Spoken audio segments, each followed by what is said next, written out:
옛사람에게 말한 바 살인하지 말라. 누구든지 살인하면 심판을 받게 되리라 하였다는 것을 너희가 들었으나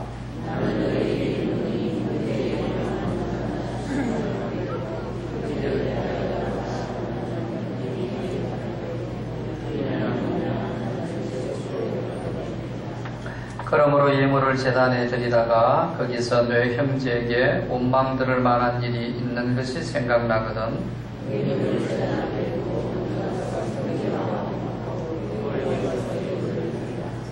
너를 고발하는 자와 함께 길에 있을 때에 급히 사와라. 그 고발하는 자가 너를 재판관에게 내어주고 재판관이 옥류에게 내어주어 옥에 가둘까 염려하라. 진실로 너에게 이르노니 내가 한 분이라도 남김없이 다 갚기 전에는 결코 거기서 나오지 못하리라. 아멘. 네. 예수님께서 오늘 두 가지를 우리에게 말씀하십니다. 17절에서 20절까지는 이제 율법에 대해서 이렇게 바른 정의를 또 내려주시고 또 21절에서 26절까지는 우리가 이 땅에서 참 힘들어하는 이 하나된 화목에 대해서 예수님께서 또 정의를 내려주시고 계십니다.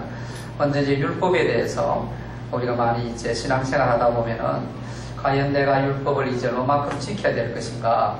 네, 또한 이제 두 가지의 보통 사람들이 생각을 많이 가지고 있습니다. 예수님께서 십자가에 죽으심으로 율법을 완성했기 때문에 우리는 복음 안에서 율법에 대해서는 자유다. 이렇게 하면서 이제 하나님의 율법 구약의 말씀을 지키지 않는 삶, 이걸 합리화시키면서 이렇게 살아가는 분들이 계시고, 또 어떤 분들은 이 구약의 성경 율법도 하나님의 말씀이시기 때문에 100% 우리는 지켜야 된다 이러면서 그걸 하나하나 이제 지키려고 노력하는데 사람은 다 노력대로 되지 않죠. 그러니까 못 지킴으로 인해 가지고 오는 죄책감, 그래서 항상 하나님 앞에 나왔을 때 자유가 없고 죄책감이 눌려가지고 신앙의 기쁨과 만족과 감사함이 없이 살아가는 이런 또 부류의 이제 성도님들이 계십니다. 그래서 여기에 대해서 예수님께서 정의를 잘 내려주심으로 말미암아 오늘 우리가 참 이 복음 안에서 이렇게 주님이 원하시는 이 성경적 하나님의 말씀대로 살게 되면은 우리는 자유도 있고 하나님의 말씀을 우리가 잘 지키면서 행하는 삶도 살아갈 수 있는 복됨이 있는 줄로 믿습니다. 자, 이제 그 당시에 유대인들에게 예수님의 가르침은 참 파격적인 가르침이었습니다. 그래서 이제 그들 중에 예수님이 율법을 완전히 이제 폐한다 이렇게 착각하고 잘못된 생각을 가진 사람들이 있었습니다. 이런 사람들에게 우리 예수님께서 오늘 이제 본문에서 이렇게 말씀하십니다. 17절 보면은 내가 율법이나 선지자를 폐하러 온 줄로 생각하지 말라. 폐하러 온 것이 아니요 완전하게 하려 함이라. 진실로 너희에게 이르노니 천지가 없어지기 전에는 율법의 1점이라도 결코 없어지지 아니하고 다 이루리라. 이렇게 주님이 이제 답변을 해드립니다. 여기에서 이제 율법이나 선지자를 내가 폐하러 오지 아니했다 이렇게 말하는데 이 율법, 이 선지자 이 말은 이제 구약 성경 전체를 총칭하는 말입니다. 그러니까 우리가 율법, 선지자 이 말은 이제 구약 성경은 예수님이 이 땅에 오시기 전에 하나님의 말씀을 통해 선지자들을 통해서 기록된 그런 말씀, 그것을 이제 구약 성경. 신약 성경은 이제 예수님 오신 이후에 사도들을 통해서 예수님의 이 땅에 공생의 3년 동안에 사역했던 그 사역들과 그 이후에 이제 사도들을 통해서 역사하셨던 일들을 기록한 것이 이제 신약 성경. 그래서 예수님이 오시기 전에 그것을 구약, 예수님 오신 이후에 이제 그때부터 신약, 우리가 지금 신약 속에 이제 살고 있습니다. 그래서 여기에서 율법과 선지자라는 말은 구약 성경 전체를 총칭할 때 말하는 말이다 그 말입니다. 그래서 예수님께서 이제 파격적인 말씀을 하시니까 내가 결코 율법이나 선지를 폐하러 온 줄로 생각하지 말라. 나는 율법 1.1획도 폐하러 오지 않았다. 완전하게 하기 위해서 내가 왔다. 이렇게 말씀하고 있습니다. 제가 말씀을 준비하는 거 좀 이탈 때 지금 생각이 나서 그러는데 이것을 조금 오늘도 적용하면서 다시 한번 우리가 준비한 대로 돌아가기를 원하는데 우리가 그렇습니다. 예배도 이제 우리가 오늘 좀 적용하면은 옛날에 우리가 섬겼던 예배, 옛날에 예배를 드렸던 방식들 이제 연세 많으신 분들은 그렇게 이제 알고 있는데 요즘에 이제 젊은 층의 예배들은 어떤 의미에서 파격적입니다. 우리가 상상을 초월하는 일입니다. 과거에 이제 70년, 80년대에도 예배 드릴 때에 이렇게 이제 드럼을 치고 기타를 치고 하는 것은 생각을 못 했습니다. 그때 어르신들은 저것은 세상 노래할 때 기타를 치고 세상 드럼을 칠다 이랬습니다. 그래가지고 굉장히 이것은 이제 있을 수 없는 일이다. 그래가지고 막 다툼이 막 논란이 많았습니다. 근데 지금은 이제 연세 많으신 분들도 당연하게 이제 받아들입니다. 쉽게 지금 이런 상황이다 이 말입니다. 네. 예수님께서 이제 말씀하신 것은 복음의 핵심은 변하지 않았지만 이제 그 계절에 따라서 추울 때가 있고 여름을 때가 있고 그리고 이제 과거 60년대 우리의 삶의 방식이 있고 지금 이제 2010년도 21세기에 살아가는 우리의 문화가 다르다는 겁니다. 여기에 대해서 예수님께서 복음의 핵심은 같지만도 이제 여름이 되면 여름 옷을 입고 저희 교회도 지금 2달 동안에는 제가 양복을 입지 않습니다. 그런데 이제 꼭 이제 이렇게 휴가 또 자녀의 가정에 오셨다가 도대체 한국의 문화는 예의가 문화인데 양복을 입고 정장을 입어야 되는데 어떤 우리가 공식성에 갈 때도 더더욱 하나님 앞에 예배드리는데 어떻게 설교자가 넥타이 양복을 입지 않느냐 이렇게 생각을 충분히 할 수 있습니다. 그러나 이것은 문화죠. 우리나라 문화는 그렇고 외국에는 이렇게 넥타이 메고 양복 입고 설교를 잘 안 합니다. 보통 유럽에도 그렇고 그냥 이제 옷 입고 일합니다. 그러나 복음이 만약에 잘못 전해되는 것 같으면 이것은 굉장히 우리가 화를 내야 될 일입니다만은 그러나 그 나라의 문화가 다릅니다. 선교지에 가서도 우리나라의 문화대로 그렇게 복음을 전하려고 하면 큰일 납니다, 여러분. 네. 마음대로 이제 복음 전하지 못하는 나라인데 아직까지 복음이 문이 안 열린 나라인데 우리는 열정을 가지고 기도하고 가서 만나는 사람마다 예수 안 믿으면 지옥 갑니다. 예수 믿어야 천국 갑니다. 이러지 않습니까? 그 나라에는 그것이 법으로 이제 차단되어 있습니다. 그렇게 마음대로 전하면은 이제 감옥에 가고 추방되어 버립니다. 이게 문화입니다. 그래서 어떻게 그 문화 속에서 하나님의 말씀을 잘 우리가 효과적으로 전할까? 그런데 이제 이렇게 예수님께서 이 유대인들이 구약 성경만 알고 있고 구약적인 예배만 알고 있는데 예수님이 딱 오셔서 말씀하신 파격적인 것입니다. 마치 아까 말씀드린 대로 우리는 그동안에 옛날에 여러분 남자 여자 같이 앉았어요. 여러분 못 앉았습니다. 줄을 쫙가 중앙에 가지고 이쪽은 남자들 예배드리고 이쪽은 여자들 예배드렸습니다. 그 당시에 그런 문화였다고요. 초창기 우리나라의 소래교회, 우리 지금 총신대학원에 가면은 소래교회를 지어서 복원해 놨습니다. 거기에는 기역자 교회입니다. 이쪽에는 한쪽에는 여자들이 예배드리고 한쪽에 남자 보지를 못합니다. 설교자는 양쪽에 볼 수 있지만 이렇게 생겼으니까 서로 남자 여자 볼 수 없습니다. 여러분 그 당시 우리 문화지 않았습니까? 네 그렇습니다. 근데 지금 그렇게 예배드린다고 하면은 그런 교회 한 사람이나 오겠습니까? 아무도 안 옵니다. 어떻게 신발을 신고 들어왔습니까? 어떻게 강대상에 신발을 신고 올 수 있습니까? 이 문화다라는 말입니다. 네. 이와 같이 이제 우리가 교회에서 어떻게 여러분 이렇게 악기를 다룰 수 있냐. 근데 성경에는 악기를 다루거든요. 다윗이 기타를 칠 수 있는 여러분 악기를 다 다루고 있어요. 모든 악기를 다루고 손뼉을 치고 할렐루야 하고 막 했단 말입니다. 성경에는 있는 거예요. 근데 이제 그런 상황인데 예수님이 딱 오셔가지고 기타를 치고 이제 예배를 드리고 파격적이단 말이에요. 그러니까 그 당시에 이제 유대인들은 야 예수님의 가르침이 우리 율법을 완전히 없애버리는 거 아니냐, 없애버리고 새로운 어떤 종교를 만드는 것 아니냐, 이래가지고 막 반감을 해가지고 소리를 외쳤다 이 말입니다. 그것 때문에 결국 예수님이 십자가에 죽었어요, 여러분. 유대인들의 손에 의해서. 그때 예수님은 말씀하시는 내가 결코 율법을 폐하러 오지 않았다. 나는 율법을 완성하러 왔다. 이렇게 예수님이 말씀하시는 겁니다. 자, 그러면은 이 구약의 율법이 원래 우리에게 하나님께 주어진 이유는 하나님께서 우리 인간을 창조하신 것을 기록하고 있습니다. 왜 하나님이 우리 인간을 창조했느냐? 여기에 핵심입니다, 여러분. 그리고 우리 한 사람 한 사람을 향한 하나님의 계획하심이 있다는 거예요. 그 하나님의 계획하심은 우리 삶을 통해서 하나님을 온전히 드러내는 것이었습니다. 그럴 때 우리가 행복한 인생을 살아갈 수 있다. 뭐 구약의 뭐 예배는 이렇게 구약의 말하면 제사로 말하지 오늘 예배지요. 예배를 이렇게 드리고 가족끼리 이런 관계를 가져 부모는 이렇게 자녀 이렇게 삶의 모든 것을 이야기하고 있지만 핵심은 뭐냐면은 이런 거예요. 하나님 왜 인간을 창조했느냐. 네. 우리 한 사람 한 사람이 하나님이 창조하신 목적이 뭐냐. 결국은 우리의 삶을 통해서 하나님을 드러내는 것입니다. 그리고 이제 그 구약은 오실 메시아 구원주 예수 그리스도를 이제 밑에 다 깔고 있습니다. 여러분 바탕에. 네.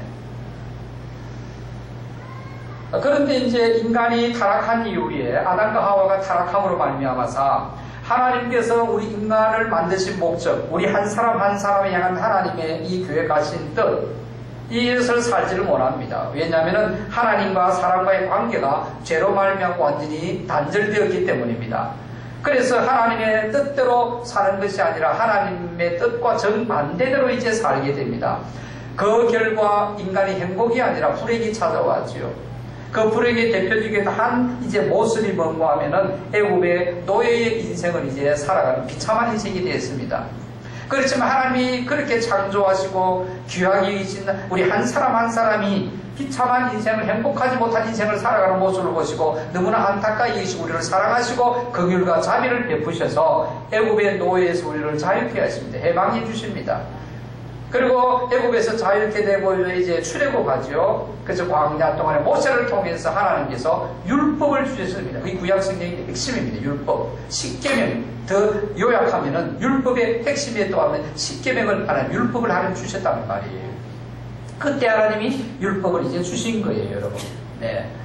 이 율법을 통해서 우리 인간들이 이제 깨닫게 되는 것이 뭔가 하면 우리가 죄인이구나 하는 것을 깨닫게 됩니다. 하나님의 말씀에 이렇게 해야 되고 이렇게 해야 되고 하는데 말씀해 주셨는데 우리는 하나님과 말씀을 얻기로 갔거든요. 하나님과 관계가 죄로 말미암아 단절됐기 때문에 하나님의 뜻대로 사는 것이 아니라 하나님의 뜻대로 살지 못하는 거예요. 이것이 우리가 죄인구나. 율법을 통해서 죄를 깨닫게 됩니다. 뿐만 아니라 사람에 대한 하나님의 뜻은 여전히 변함이 없구나 하는 것을 깨닫습니다.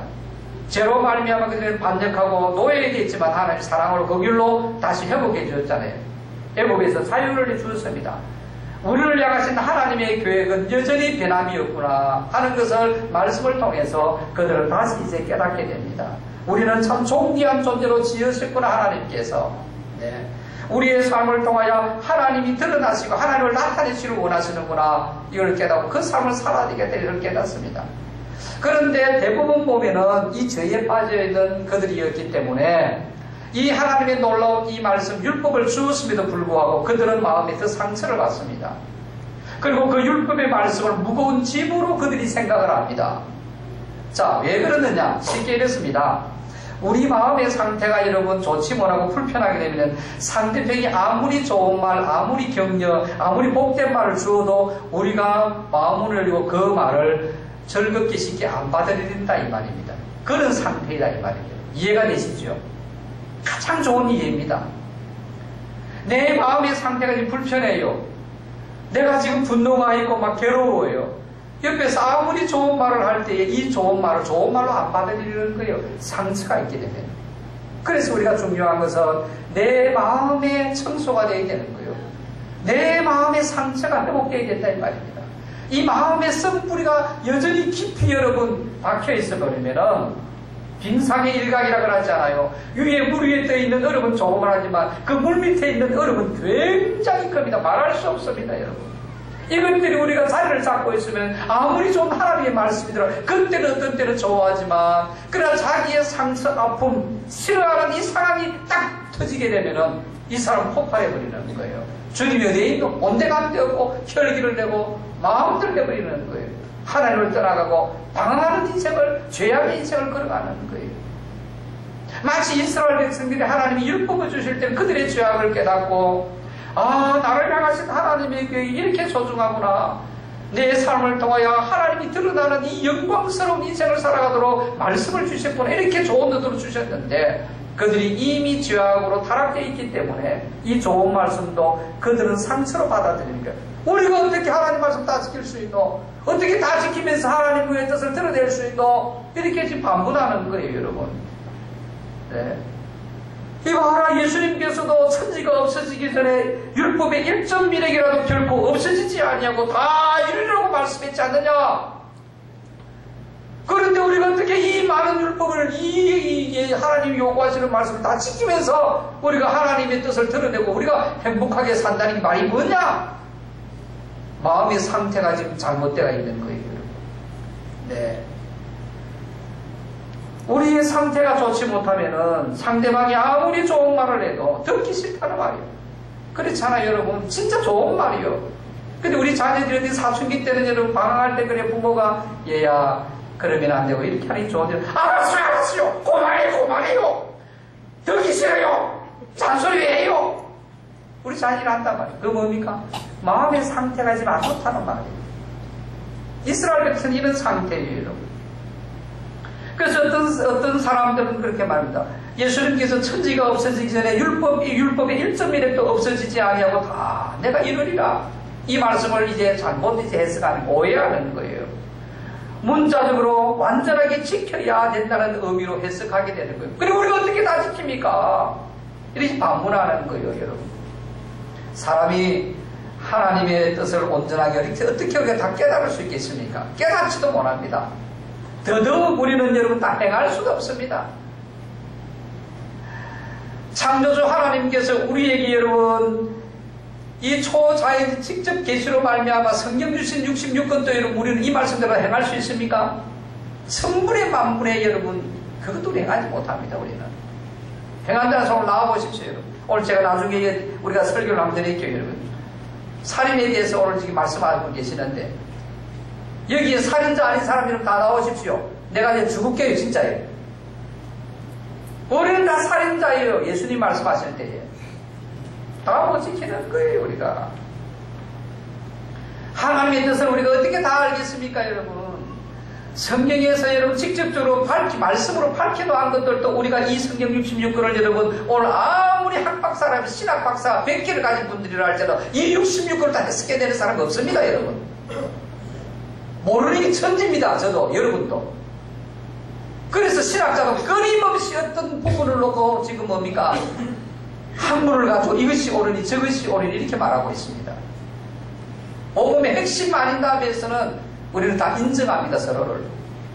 우리 장로교에서 여러분은 전적으로 우리는 타락되고 하나님의 전적인 은혜로 구원받는 감리교에서는 우리 인간의 행함에 대해서도 여러분 역시 강조하고 있습니다. 성경이 양쪽 다 있어요. 여러분 기록이. 네.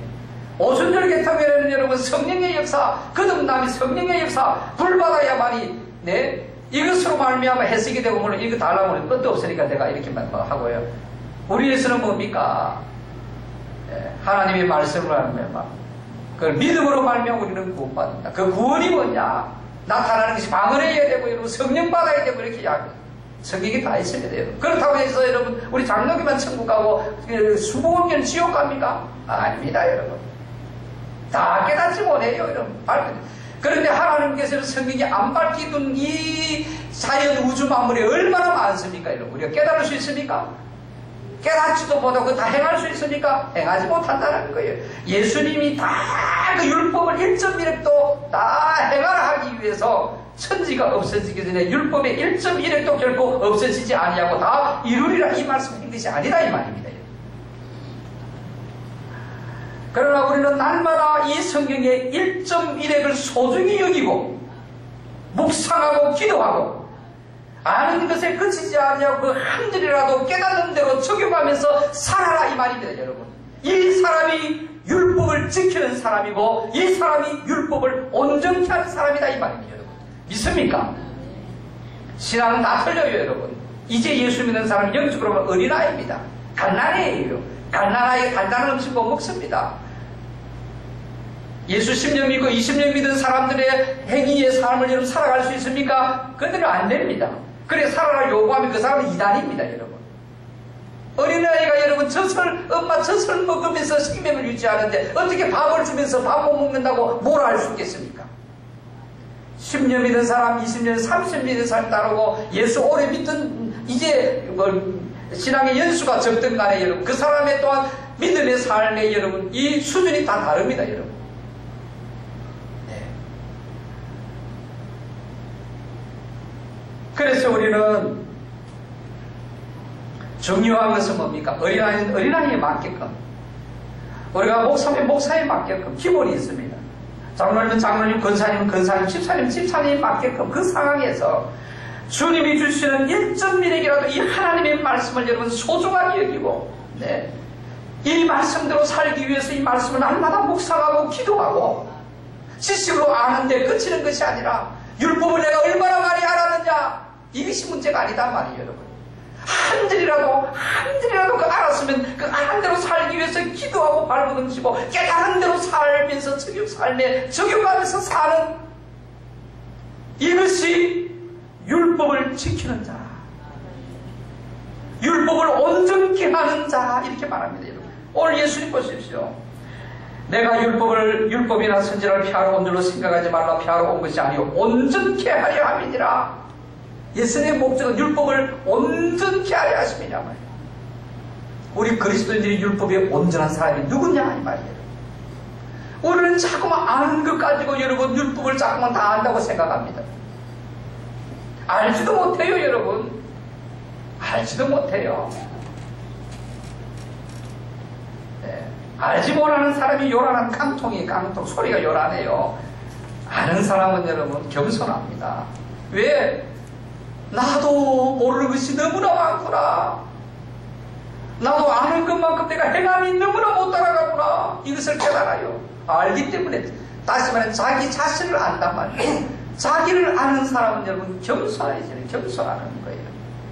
자기를 모르니까 여러분, 자기가 다 된 줄 알고. 우리 예수님께서는 율법의 정의는 여러분 피하러 온 것이 아니에요. 구약이나 신약이나 모든 하나님의 말씀은 1.1핵도 가면 안 됩니다. 중요한 게 뭐냐, 온전히 하는 것이 누구냐 이 말이에요.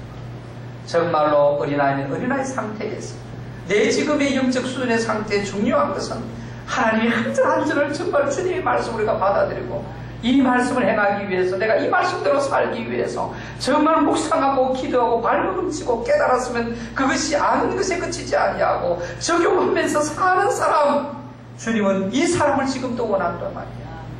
이것이 율법을 온전케 하는 자, 이렇게 말합니다. 성경을 100번, 1000번 읽는 것, 그것이 온전한 게 아니에요. 그것이 어렵게 되는 게 아니에요. 신학을 하고 성경 보면 무슨 학교를 다니고 온갖 프로그램을 여러분 나는 나이다. 그 자가 큰 자가 아니다는 겁니다. 여러분 말씀으로 내 죄를 깨닫고 회개하고 그 말씀대로 순종하는 사람, 이것이 율법을 온전케 하는 사람. 네, 그것이다 말이에요. 하나님의 말씀으로 내 삶을 해석하는 것이 축복인 줄로 믿습니다. 할렐루야. 오늘 무더운 날씨 가운데 제가 좀 짧게 오늘 설교를 좀 하려고 하고요. 여러 가지도 오늘 또 다 시골교회가 섬긴다고. 그래서 저는 감사해요. 저에게는 좀 이렇게 엉성한 면들이 있다 할지라도 또 주님 기뻐하시는 우리가 사역을 위해 산다고 하면은. 자, 두 번째 화목에 대해서 우리가 생각하십시다. 오늘 21절부터 26절까지는 화목이 주제, 화목이에요. 근데 예수님께서 이제 21절에 말씀하시면서 그럽니다. 옛 사람에게 말한 바 그럽니다. 이거는 뭐냐면은 이제 전통의 전통, 옛 사람들이 말하는 것, 전통. 그리고 주님께서는 22절에 보면 나는 너희에게 이르노니, 이건 뭡니까? 이제 과거의 전통 이것만 말고 내가 지금 이제 너희에게 말한다, 이 말입니다, 여러분. 자, 이것을 보면서 우리가 좀 적용을 해야 되는데, 주님이 말씀하거나 하나님 말씀하거나 다 하나님이나 예수님이나 한 분이십니다. 근데 그 말씀의 의미, 본질을 우리가 모르고 전통만 강조하게 되면은 성경에서 예수님이 뭐라고 하냐면 소경이 인도하는 겁니다. 그러면 둘 다 부둥텅이에 빠진다 이 말이에요. 둘 다 지옥 가는 거예요.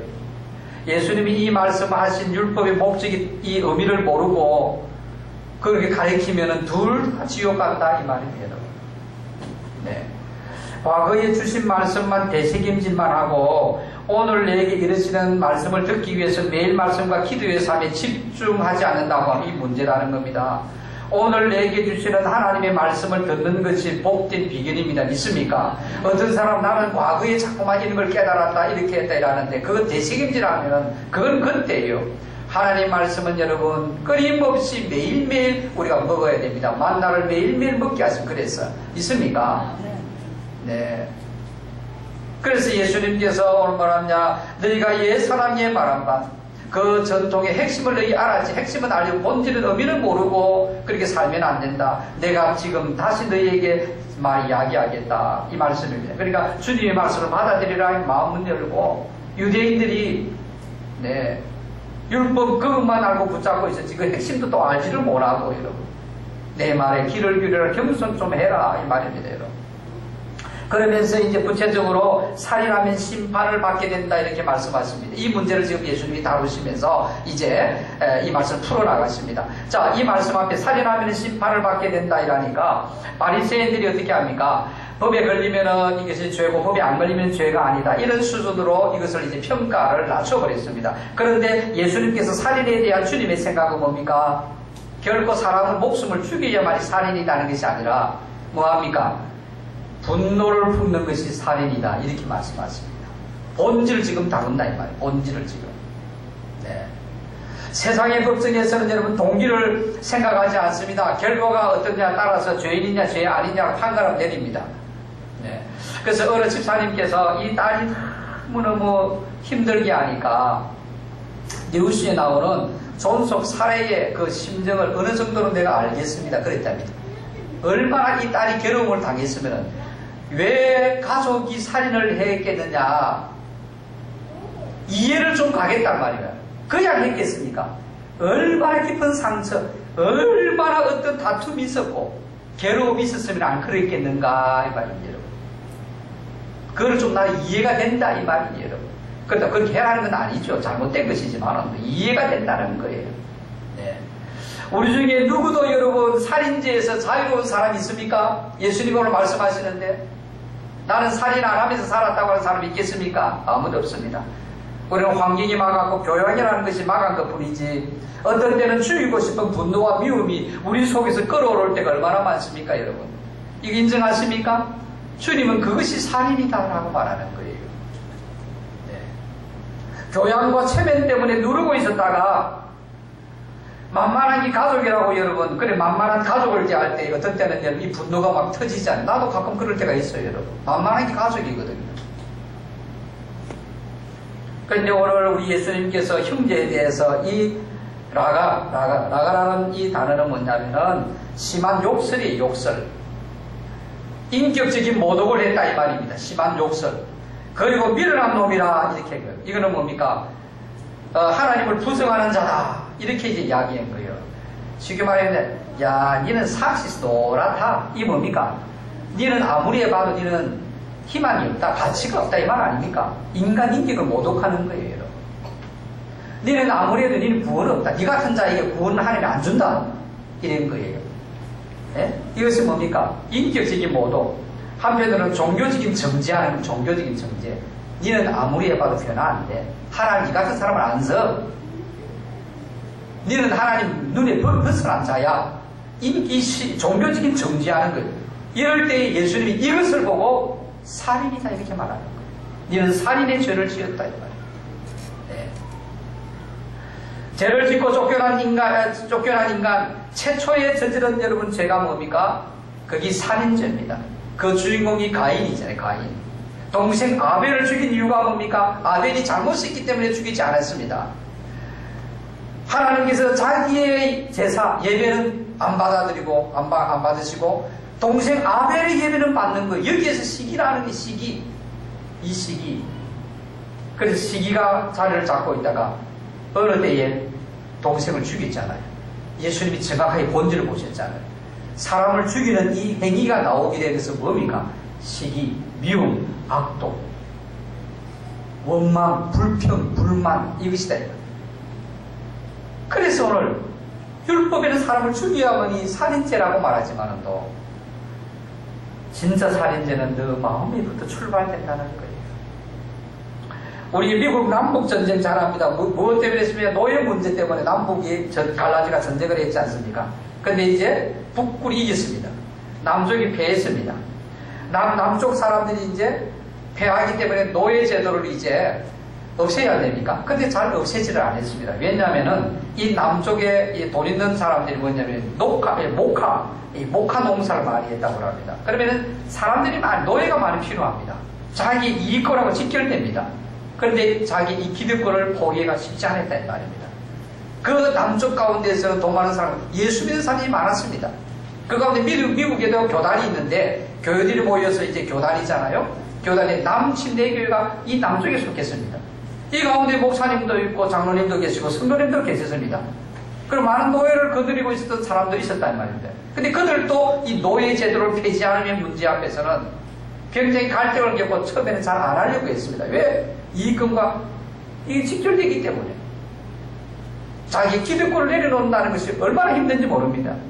그래서 그들은 뭡니까? 처음에는 노예제도를 폐지하는 것을 쉽게 수능하지 아니하고 이제 뭡니까? 보상심리로, 거기에 대한 이제 보상심리로 인해서 헌금도 더 많이 하고 구제도 하고 봉사도 더 많이 했습니다. 이때 예수님께서는 오늘 무슨 말씀을 하셨겠습니까? 얘들아, 형제의 사랑을 실천하지 아니하고 시기하고 질투하는 마음 여전히 가지고 있구나. 이것이 곧 살인전에 살인을 너는 하고 있구나. 그러면서 너희들은 이것을 죄책감을 없애게 하기 위해서 물질을 많이 드리구나. 봉사하는구나.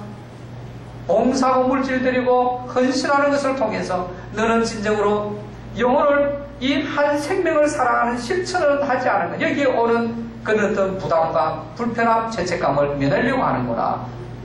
너희 합리화시키고 있구나. 주님이 이 말씀을 하신다 이 말입니다. 그래서 우리 예수님께서 먼저 예배 드리려고 예물을 드릴 때에 먼저 중요한 것은 화목해라 이 말씀하시는 거예요.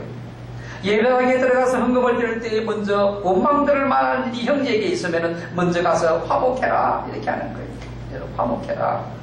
이 가인은 신앙생활 여러분 안 하는 사람이 아닙니다. 신앙생활 하는 사람입니다. 그런데 자기보다도 여러분 이제 칭찬받는 이 아벨, 그래서 이런 죽이고 싶은 마음이 시기가 있잖아요. 미워하는 마음. 결국은 이 아벨을 죽여버렸습니다. 자, 여러분 이런 것 아니겠습니까? 나는 자기는 헌신이 안 되는데 남이 하니까 내 마음이 불편해요. 시기 아닙니까? 이해다 이 말이에요.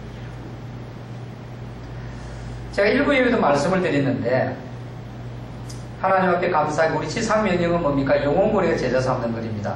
이거 우리 가족, 우리 지역뿐만 아니라 결국은 땅끝까지 가서 전해내 이 마지막 예수님의 유언입니다. 이 사복음서입니다.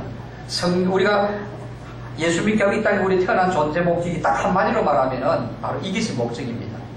하나님이 뜻을 행하여 하나님의 영광을 드러내고 하나님 드러낸다 했잖아요. 그게 더 구체적으로 들어가면은 영혼구원입니다, 여러분. 지상명령입니다. 교회의 존재 목적입니다.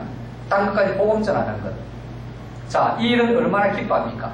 이 일은 주님 오실 때까지 주님이 기뻐하시고 영광받으시고 축복하는 일이야. 주님 오실 때까지 우리는 그 일들을 행하면 찬양하고 기뻐하고 함께 우리가 같이 감사해야 됩니다.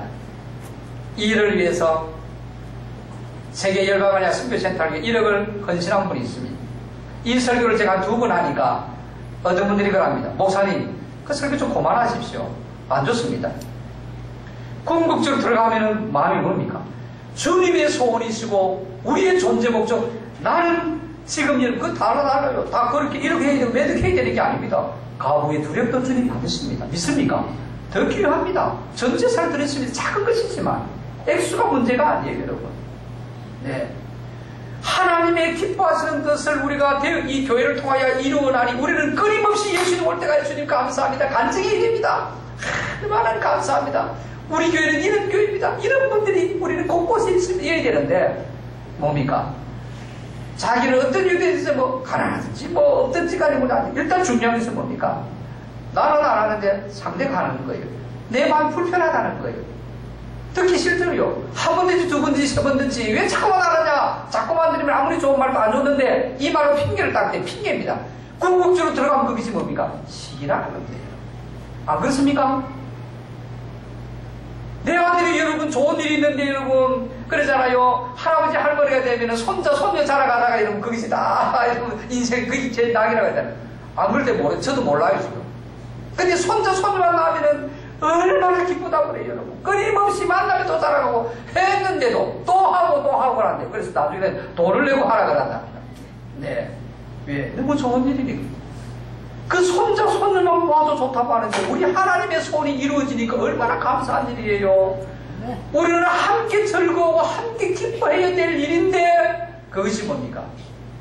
내 마음에 부담이 된다는. 왜 부담? 왜 자유하면 되지요. 하나님 내게 물질을 많이 주시는 분이 있고 작게 주시는 분이 있잖아요. 작게 주면 작게 하면 돼요. 없는 분은 안 하면 하나님 아직까지 안 줬으니까 안 해도 돼요. 복음만에 자유하면 돼요. 하나님 믿음의 말씀대로 하면 돼요. 그럼 그 말씀을 믿고 돼요. 하나님 말씀을 잘 알지도 못했고 그리고 또 알았다 할지라도 이 하나님 주셨음에도 불구하고 안 하는 겁니까? 그게 뭡니까? 우리의 이 시기와 연결된다. 내가 불편하면 힘들다는 거예요. 오늘 이제 예수님 말씀하신 바로 이 말씀이라는 말입니다. 이런 것을 지금 적용하고 있는 거예요. 하나님께서 가인에게 창세기 4장 7절에 보면은 너희가 선을 행하면 어찌 낯을 들지 못하겠느냐 이렇게 말씀했습니다. 아벨이 양을 드렸기 때문에 하나님이 받으셨고 동물을 드렸기 때문에 받으셨고 가인이 곡식을 드렸기 때문에 하나님이 안 받으셨다는 것이 아닙니다. 예물의 종류가 무엇이냐, 양이 얼마냐 이것이 문제가 아니다는 말입니다, 여러분. 네. 그래서 우리가 이 화목은 내가 잘했느냐, 당신이 잘했느냐, 당신이 잘못했느냐, 내가 잘못했느냐 이거 따질 것이 아니고 그런 문제는 해결되는 게 아니에요. 이 미움과 시기는 결국은 살인의 죄를 짓는 것이기 때문에 우리는 화해해라 이 말이에요. 이 살인은 미움과 분노가 일어나는 이 순간적인 행동이잖아요. 이 죄가 여러분 차단하기 위해서는 뭡니까? 급히 가서 화해해라. 예수님 그렇게 말씀 24절에 보시면 급히 가서 예물을 제단 앞에 두고 예배 드리고 지금 예물을 제단 앞에 드리는 거예요. 그런데 그 순간에도 예수님께서 그만두고 먼저 가서 형제와 화목해라. 이렇게 주님이 말씀하시는 거예요. 그리고 26절에서도 내가 한 분이라도 남김없이 다 갚기 전에는 결코 거기서 나오지 못하리라. 이거 뭔가 심각한 어떤 갈등의 문제뿐만 아니라 사소한 의견 대립도 빨리 해결해라는 말씀입니다. 문제가 없는 가정이 없고 이런 문제가 없는 이 사회가 없고 문제가 없는 교회가 어디에 있습니까? 다 문제가 있습니다. 어느 공동체의 갈등과 대립이 생기기 마련이지만은 그러나 문제가 생길 때에 빨리 우리가 정신을 차리고 먼저 우리가 서로 해결을 하고 서로 회개하고 서로 우리가 화해할 때에 건강한 공동체가 된다는 말씀입니다. 할렐루야. 그런데 사소한 것이라고 가지고 사과하지 않아도 뭐 되겠지, 뭐 알겠지, 그냥 넘어가게 되면 이것이 나중에 오해를 불러오게 되는 거예요. 결국은 살인의 근본적인 원인을 예수님이 다루어 주신다는 말이에요. 이 근본적인 문제를 해결할 때만이 우리는 하나님의 말씀대로 살아갈 수가 있다. 너희들의 마음에는 여전히 살인할 수 있는 그 분노와 미움과 이런 것을 가득하면서 단지 현상으로 나타나는 사람을 안 죽겠다고 해서 나는 살인자가 아닙니다. 나는 영광스러운 자, 율법을 다 지키는 자입니다. 이렇게 하지 말라 이 말입니다.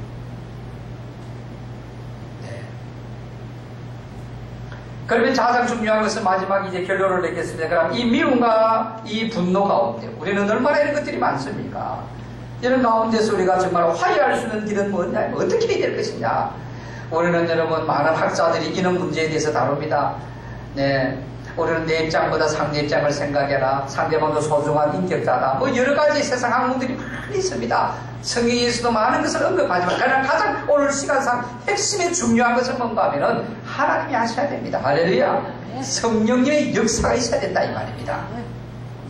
그래서 우리는 기도하고 겸손하고 구하는 게 구해야 됩니다. 하나님 도와주옵소서. 주님이 내 마음을 만지시고 내게 평안을 주시지 아니하시면은 이 분노, 이 미워하는 마음, 어떤 때는 여러분 조금 뭐 세상 이야기 듣고 조금 나아졌다가 여전히 성뿌리를 그대로 가지고 있단 말이에요. 성령의 불로 내 마음을 완전히 녹여주셔야만이 이 자유할 수 있습니다. 핵심입니다. 믿습니까? 야곱과 에스의 사건도 그거 아닙니까? 이 야곱이 여러분 속여가지고 장자권 형님 팥죽 안 그러니까 배고픈데 형님 배고프지? 그래 내 지금 죽을 것 같아. 그 팥죽 한 그릇 주고 장자권을 빼앗아버렸어요. 속여서요. 이것을 나중에 깨닫잖아요. 20년 동안 칼을 갈았습니다. 에스가 내 이 모든 인생을 짓밟아버리고 다 빼앗아가 속여. 이로 내가 만나면 죽일 것이다. 400명의 군사를 거느리고 옵니다. 20년 후에 결국은 이제 하나님께서 이 언약의 약속대로 성취해 나가기 위해서 야곱이 에스에게 죽으면 안 돼요, 여러분들. 안 죽어야 됩니다. 그러려고 하면 뭡니까? 야곱의 에스의 마음을 하나님 바꾸셔야 됩니다. 그때 여러분 네, 성령 하나님께서 에스의 마음을 바꿔 만지셨습니다. 그래서 편 만났는데 보니까 이 동생 야곱을 끌어안고 20년 만내구나. 내가 너를 사랑한다. 나도 하나님 때문에 이렇게 잘 되었다. 그렇게 포옹합니다. 화해합니다. 여러분. 누가 했습니까? 하나님이 하셨단 말입니다. 하나님의 나라와 의를 이루시기 위해서 하나님이 야곱을 통하여 이루어 나가실 계획을 성취해 나가기 위해서 하셨습니다. 물론 에서도 하나님 축복하셨지요. 우리가 왜 여러분 화해를 해야 됩니까? 하나님이 우리를 통하여 하나님의 나라를 이루시고 우리를 통하여 하나님 드러내시기를 원하시고 하나님 영광 받으시고 하나님 존경 받으시기 위해서 성령 하나님이 하신다는 말씀입니다. 믿습니까? 하나님이 하시는 거예요. 하나님이. 그래서 하나님께서 왜 이렇게 하시느냐. 나같이 이렇게 못하고 이렇게 20년 동안 칼을 갈았던 못난 이놈도 인간적으로 할 수가 없는데 하나님의 뜻을 이루기 위해서 하나님이 하신다 이 말입니다. 그래서 이 일들은 여러분 성령 하나님이 하시는 일입니다. 그러니 겸손하게 하나님에게 무릎을 꿇고 하나님 도와주세요. 나는 안 됩니다. 나 알지 않아요. 내가 어떤 인생 주님이 알고 계시잖아요. 하나님이 해주셔야 됩니다. 이 겸손히 무릎을 꿇을 때 성령 하나님은 우리의 마음을 변화시켜서 화해하도록 만드십니다. 할렐루야. 네. 하나님의 은혜가 야곱에게 임할 때에 에스에게 임할 때 야곱을 용서하고 용납한 거예요. 용서는 여러분 사람의 결단과 노력도 필요하지만 그것 가지고 안 되는 거예요. 하나님의 은혜로 가능합니다. 할렐루야. 우리 하나님 때문에 우리가 미워하지 않고 하나님 때문에 복수하지 않냐고 하나님 때문에 화해하는 그 길이 형통한 길인 줄로 믿습니다. 하나님은 하십니다. 하시기를 지금도 기다리고 계십니다. 하나님에게 도움을 요청해라 이 말입니다. 여러분 하나님에게 무릎 꿇고 하나님에게 도움을 요청하지 않으면 안 됩니다. 우리가 아무리 어떤 방법을 써도 내 마음 내가 한 말을 결정하고 주장할 수 없는 우리인데 여러분 이런 문제 해결할 수 있겠습니까? 못합니다. 하나님이 하십니다.